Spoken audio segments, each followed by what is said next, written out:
This is Alexander Madison, running back for the Minnesota Vikings, and you're listening to the LCC Network.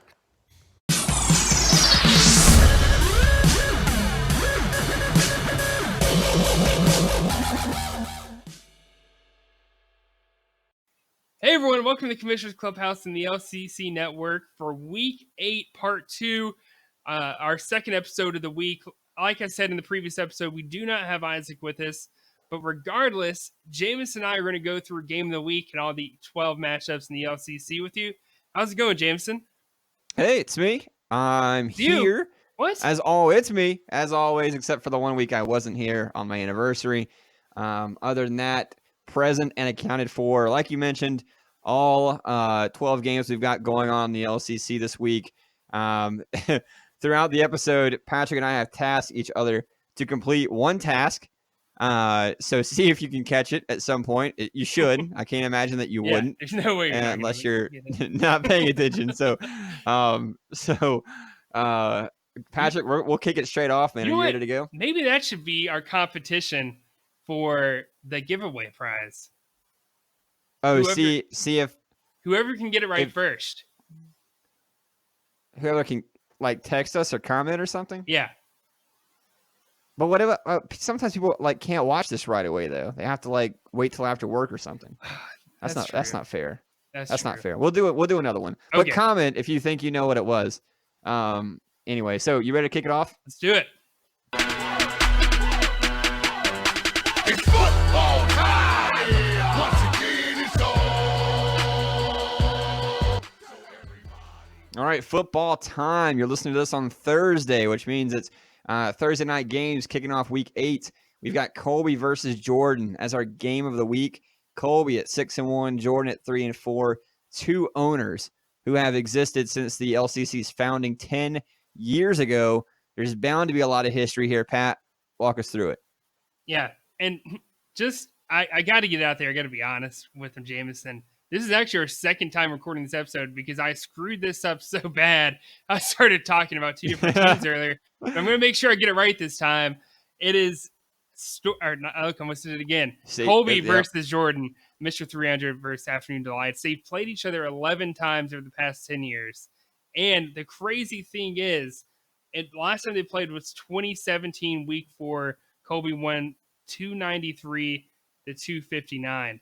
But neither team has ever won back-to-back matchups. And I don't mean in the same year or back-to-back years. I mean just, the times they played each other. Neither team has beat the other one multiple times in a row since 2012 when they were in the same division when Colby swept it. So a lot of history here. I think we're in for a good one. This obviously Jordan's in a tougher spot than Colby is at the moment. But I think we're in for a treat, man. They've almost split. Colby leads the overall series 6-5. Obviously, they've both been to Little Critter Bowls before. Colby's won one. Jordan has not. In fact, Colby's been to multiple ones, but has 1-1 in Little Critter Bowl. We got two great owners, man. This is set up to be a very nice game. And now Colby is made a game of the week, back-to-back weeks. I'll tell you what, though. Colby has to navigate. In order to win this game, he's got to navigate bye weeks. He's got 3 of his 10 starters on bye, including Lamar Jackson, who leads fantasy scoring, and, of course, Zeke Elliott, one of the best running backs in fantasy and in football. So he's got to be able to navigate those to beat Jordan here. Like you said, they've never beaten each other back-to-back. I'm sticking with tradition here. I'm sticking with my boy Jordan, and I'm going to pick him to upset to upset Colby in week 8. Ooh, that's a good one. Yeah, and this one, I don't know. I'm just gonna go Jordan. I was gonna say I'm gonna go against. I don't know. I wanted to say Colby's gonna get through it regardless of the bye weeks, but Jordan's team is still really good. And when you factor in those bye weeks that Colby's got, Zeke Elliott's out, Lamar Jackson, obviously, and Xavier Woods, those are critical losses on his lineup. I've got to give it to Jordan because this means that now Colby's starting a guy like Devontae Freeman at running back instead of Ezekiel Elliott. That's a big loss. Yeah, Jordan's banged up without Pat Mahomes, but he's got Barkley back. He's got a lot of good matchups, actually. I see Tyler Lockett and a couple others there. So I'm all aboard the Jordan bandwagon this weekend. Yeah, 100%. All right. Next matchup here: Detroit Bad Boys 5-2. That's Billy versus Give Me More at 3-4. That's myself. We don't have to talk about this. We can skip it. Eastside. I'm just kidding. This is not one that I'm looking forward to. Me and Billy have played each other a couple times. I think he beat me like 2-1 or something like that. Yeah. Pat, what is our history here? So you've played each other 4 times if you include last year's playoffs, where Billy won 356 to 294. That was a smackdown for sure. But before that, you were leading the series 2-1. So it took a crazy ass whooping in the divisional round of the playoffs to put it 2-2. I think it's very interesting though. I mean, obviously, Billy's got the lead in his division by a couple games. He's feeling pretty comfortable even if he loses this. You, on the other hand, you're a game behind in your division. He's coming off a 2-game losing streak. Probably the first time in a while. I should have done research on that. I don't know when the last time he's lost multiple games before. Sure could find out, but it'd take me a little time. I think it's going to be really interesting. You could have argued this was game of the week, but you're 3-4. You don't have a winning record at the moment, so that didn't really help your case. Thanks, Pat. I appreciate that assessment, buddy. Detailed analysis there. I'm going to say this. Billy has lost 2 in a row. He's losing. He's got no Zeke, no Amari Cooper. I don't like his matchups. I'm just saying, man, with all that being said, Billy by 50. Not even close. Billy by 50. No, I'm just kidding. It'll be closer. I've actually got some decent matchups, but I think it would be insane with my metrics and his metrics right now to assume that I would win this game easily. Yeah, no, I agree. Right now, it says you don't have a quarterback in your lineup, which is kind of weird, but no, I haven't said it yet. Yeah, I haven't said it yet. Losing Ezekiel Elliott, but he's going to plug in, I'm guessing, Luke Kuechly in the flex spot. Can you imagine those are your options of flex? And then he's going to lose Amari Cooper, like you said. So I'm guessing he's going to start Juju Smith-Schuster or Devontae Adams. I would probably go Devontae Adams against the Chiefs. That should be an easy decision there. If he plays. Either way, it's not going to matter much. When you're flexing guys off your bench like Luke Kuechly and Juju Smith-Schuster, those are called first world problems. You don't have a lot of issues when you got that kind of flexibility. So, yeah, no, I'm gonna give this one. Hang on, I'm gonna double check my notes here. Yeah, I'm going Billy in this one. Yeah. I think it's gonna be pretty close. Double check your notes. 15 to 20 points is kind of what I have it as. All right, fair enough. John, Eastside Brawlers 4-3 versus Terrible Towels. Jay 2-5. Obviously, father son here. Both been in it since the beginning of the LCC. How many times have they played each other? They've played each other actually the same amount of times as Jordan and Colby. They played each other 11 times over the past 10 years.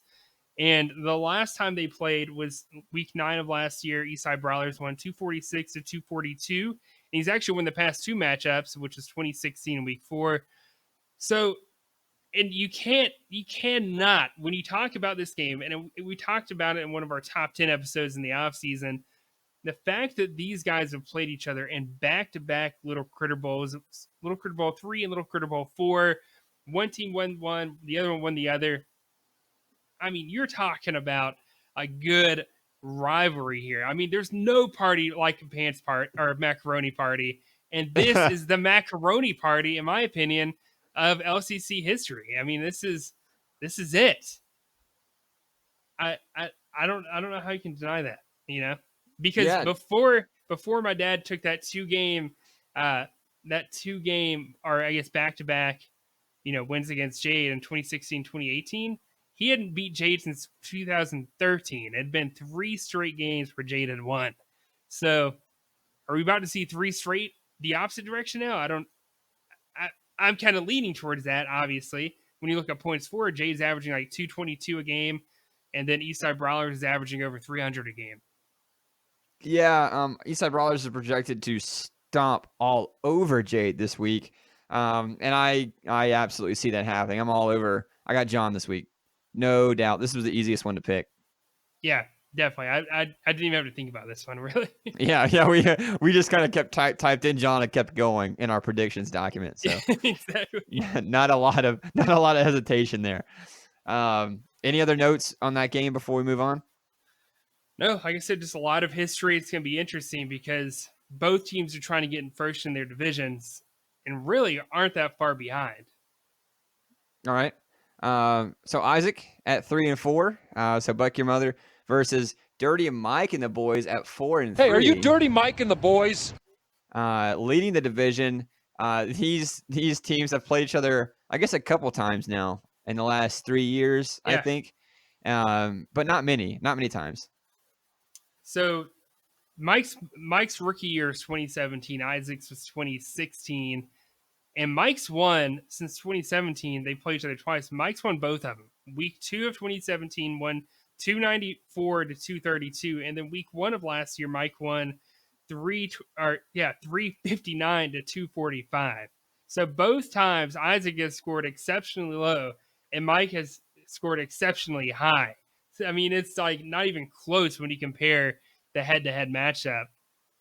And Mike's first in his division actually has more wins than, or does he have more wins or as many wins as me? Let me check on that. He's got as many wins. Yeah, that's hard to imagine. At any point did we say, yeah, Mike could easily be 4-3 right at this point in the year? I don't think we predicted that. No, I'm gonna say no. We did not predict that.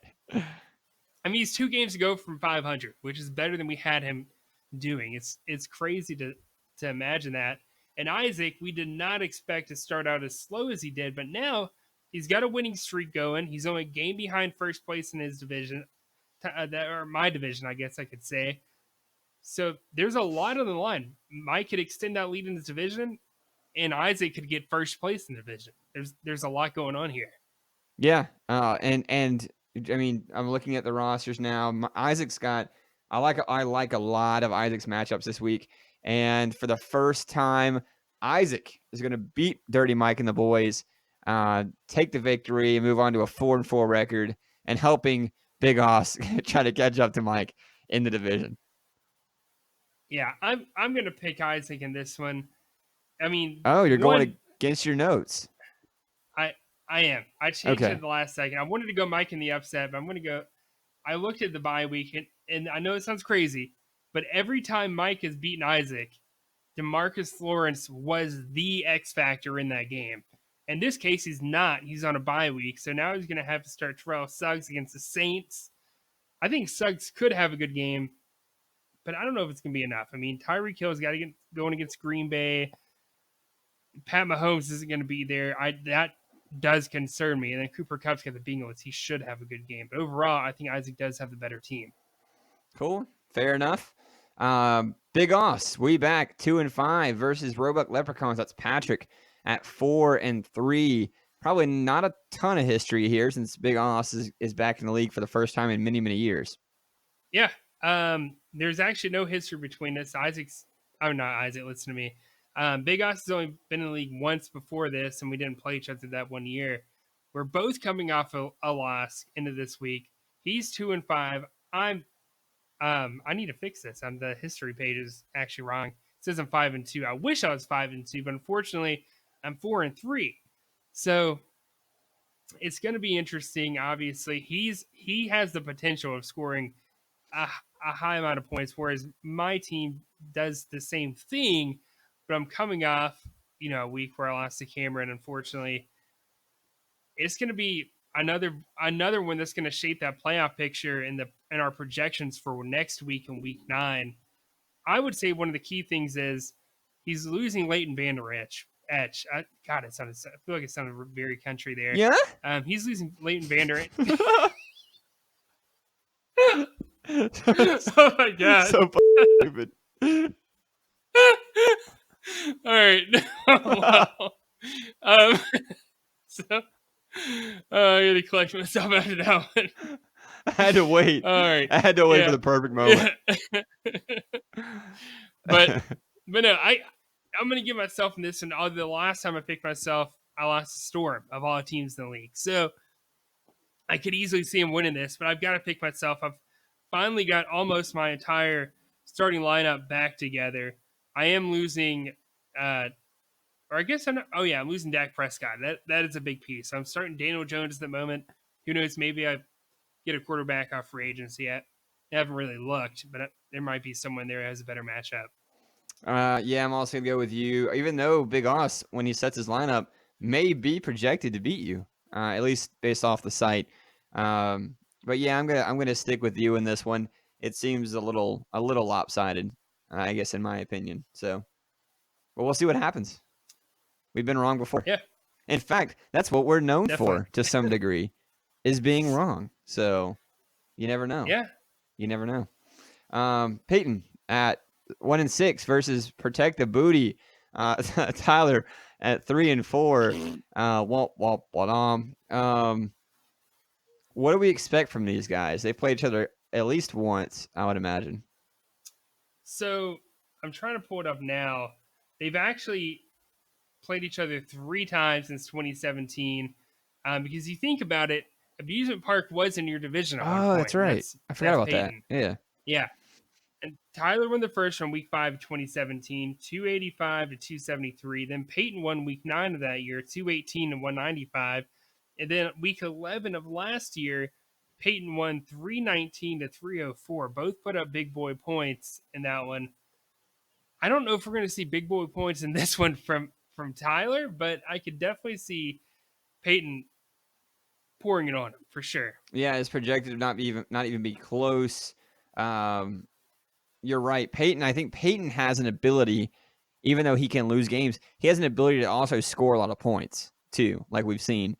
Tyler, on the other hand, it's a lot more difficult for him. I think he's scored maybe 300 points, maybe once. I mean, even got close to 300 points maybe once this year. So it's one of those things that I expect, just kind of, I think the odds to play out in Peyton's favor, even though he's 1-6 and I guess would be considered the underdog to some degree. I like his team. I think he's got a more complete team. I think he's got a higher ceiling team, even if it is a lower floor team to some degree. So I'm gonna pick Peyton to win this one. Yeah, I totally agree with that. There's no way I would ever pick Tyler in this matchup.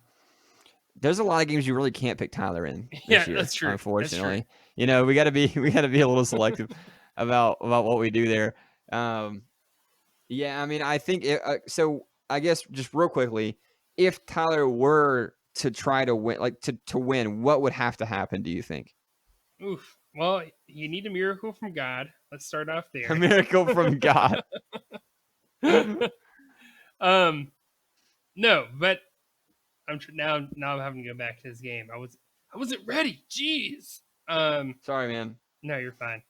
It took me back to week 7 for some reason when I went to go look at the matchup.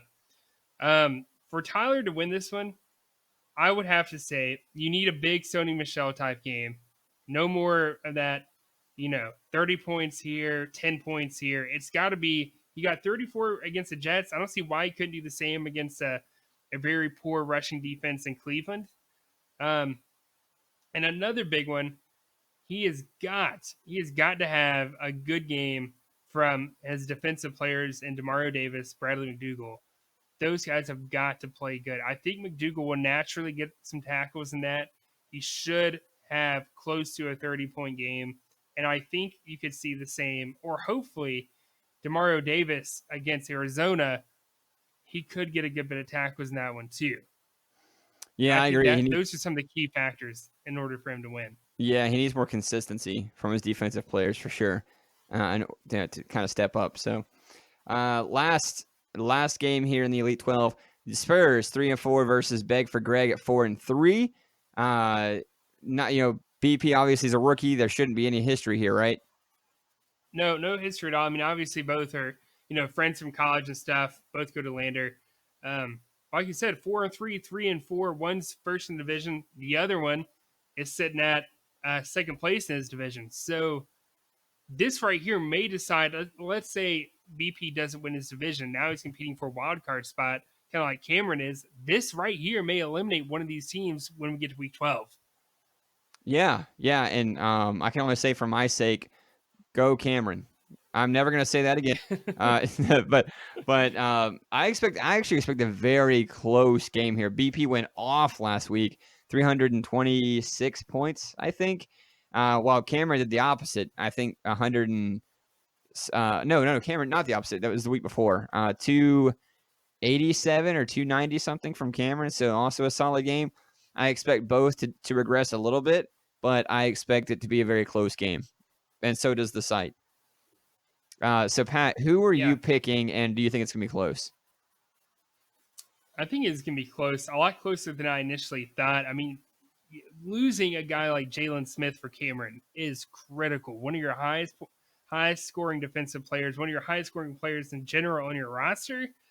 That's going to hurt. I mean, he's averaging over 30 points a game. Now he's got to plug in a guy maybe like Kyle Fuller, maybe look at Quentin Dunbar. I don't know how I feel about either one of those guys. I mean, maybe Kyle Fuller over the other. They're playing the Chargers. I don't see why he couldn't possibly have a good game guarding a guy like Kyle or Keenan Allen. That's gonna be a determining factor. How much does losing Jalen Smith hurt? With that said, I'm gonna go Cameron in this matchup. So all of that. You're like, I'm so worried about Jalen Smith, and then you're like, well, I'm gonna pick Cameron in this matchup. Yeah, I agree. It's gonna be Cameron. Storm Vegetarians 3-4 versus the third leg. Charles at also at 3-4. Pat, break this down. Oh yeah, this right here, two owners who have been historically successful in the LCC. No, I'm just kidding. Last year was actually the first time they played each other. Week 4, Storm won 309 to 261, and a pretty much a beatdown for sure. Both coming off a loss after winning in their non-conference game in Week 6. This right here, again, both teams are I guess Storm's technically what, second place in this division now? I think so. Yeah. So, I mean, they're both trying to get up there and get a wild card spot in another game where by week 12, this game right here could eliminate one of these guys, maybe even earlier, from the playoff race. They both got the same record. They're both competing for the same thing, like a 5th or 6th seed, maybe more than likely a 6th seed, depending on how things shape up in some of the other divisions. And if a guy like Cody can catch up to Storm, we'll see. I don't know. I'm not totally. I think we're both split on this one. I've got Charles in a very close game, maybe like 10 points or so, determining who wins this. All right. I've got Storm. So I'm on the other end of that. We'll see what happens. We will see what happens. Moving on here, Hunter, 5-2 versus Mufali, 3-4. Two of the more successful owners in the Top Shotters Conference and the LCC in general. And a game that's projected to be, get this, dead even on the website, 274. Pat, what can we expect? I mean, here's the deal. Obviously, this is not the Mufali team we're used to seeing from the previous 2 seasons. They've played each other before. Week 1 of 2017, Mufali won 179 to 157, and then week 8 of last year, Hunter won 295 to 286. So the last one was pretty close. I mean, 9-point game there. I mean, that's practically a stat change. We've seen 15-point stat changes this year, which is beyond belief. I can't believe that happens. I mean, you get it. It was a very close game. Both teams made the playoffs in back-to-back years. Hunter was a little bit closer of getting you to the Little Critter Bowl than Mufali was.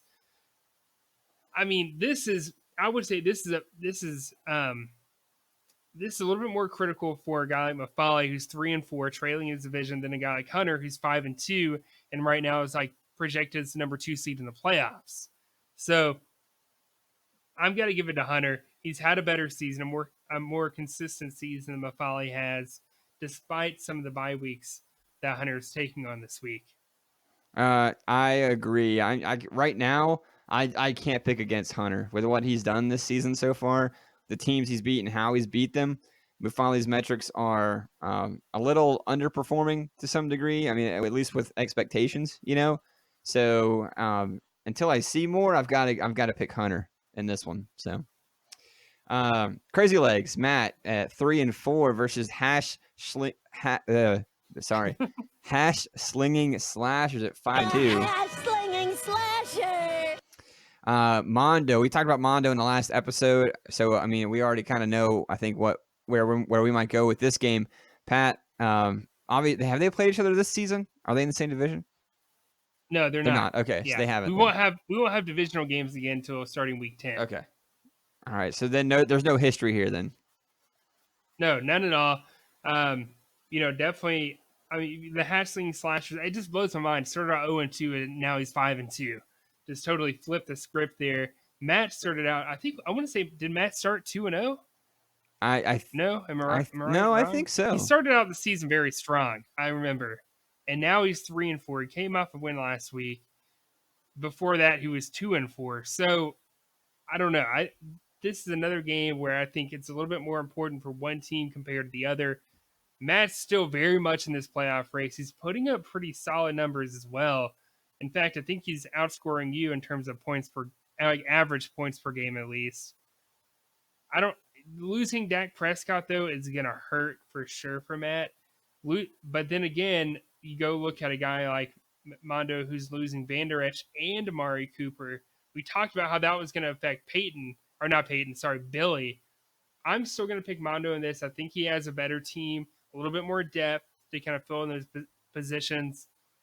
I'm going to go him, but it's very close. I think Matt comes very close to pulling out the upset in this. I agree. Close game, but I'm picking Mondo. The Steel Curtain, 3-4 versus primetime players at 6-1. These guys have obviously played each other a few times, to say the least. Daquan showing out this season, leading the Top Shotters Conference and overall record. Can you break down how many times they've met up? They have. They've played each other another matchup where they've played each other 11 times in the past 10 years. The last time they played was week 9 of last year, so almost a year ago. Cody won 349 to 198. Not even close. In fact, Cody's won the previous 2 matchups.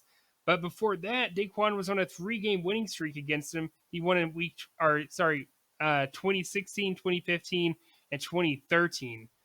Obviously, there's a lot of history. They've played each other mostly in the regular season. They've never played each other in the postseason before.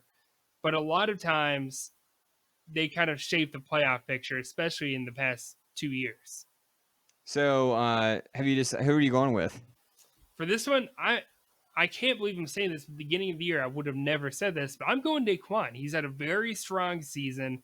Cody's this has been it's not a bad year, but it's definitely not. I wouldn't say it is a good year either. Kind of in between.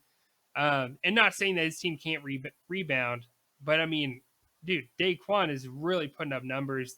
I like some of his matchups. I like the fact that Jordan Hicks is going against the Saints.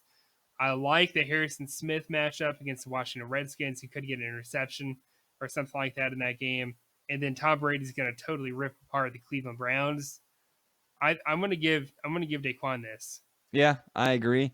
Almost for those same exact reasons. Like you said, I really think that Cody can absolutely rebound, is still very much in this thing, but Daquan's team has looked very strong all season long. So I've got to go with him. Final game here: Michael versus Finkel as Einhorn. Michael at 4-3, Finkel at 2-5. Have they played each other before? Never. They have never played each other before. Mike was coming off a win last week. Matthew Watchorn's coming off a loss. Now it's 2-5. I don't know.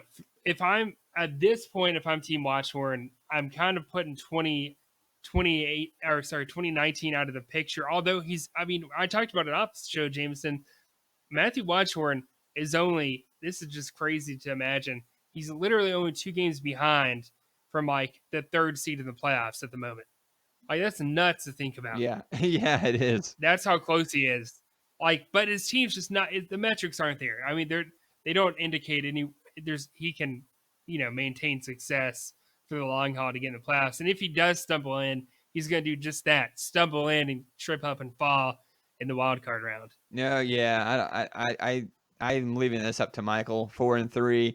I think he moves on to 5-3. His team's been surprisingly strong, and Finkel just hasn't had that level of consistency there needed to upset a team like Michael right now. So that's who I'm going with. Any final thoughts before we jump off here? No, like we said in the previous episode, next week in part 1, we're going to have our first of the year playoff projections and scenarios. A lot to go over there, I'm sure. A lot of crazy stuff needs to happen for certain teams to get in. So yeah, looking forward to that one. All right. Yeah, I love those episodes. They're going to be a blast. All right, guys. We will see you in week 9. Enjoy week 8, and good luck to everybody and your teams this weekend. Goodbye.